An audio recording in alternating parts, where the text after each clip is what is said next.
Hello and welcome to American History. American History is offered in two sections, History 201 and 202. In History 201, you'll learn about American history from the colonial period until the year 1865, which is the end of the Civil War. In History 202, you will learn about American history from the end of the Civil War in 1865 to the present day. At BRCC, history is part of the general education curriculum. Many of you that are enrolled in BRCC may not, in fact, be intending to study history throughout your academic career. A very valid question, then, is why should you study history at all?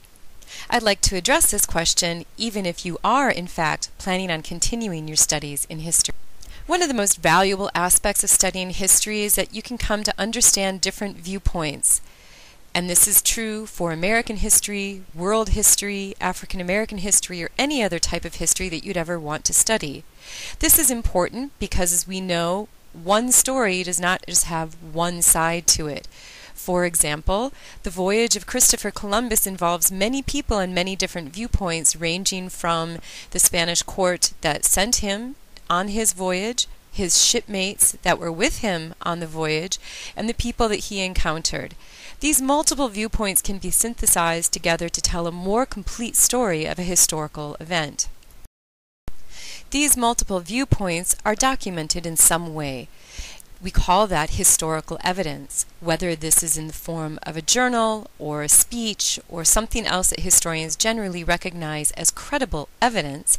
We can reconstruct the past using multiple viewpoints. We also need a historical imagination to help glue the entire story together.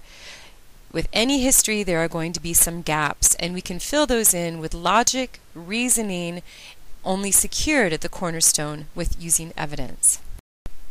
And those skills of understanding different viewpoints and using evidence and an imagination to tell a story can apply to a variety of fields. For example, journalists have to approach their stories in a similar way by collecting interviews or data.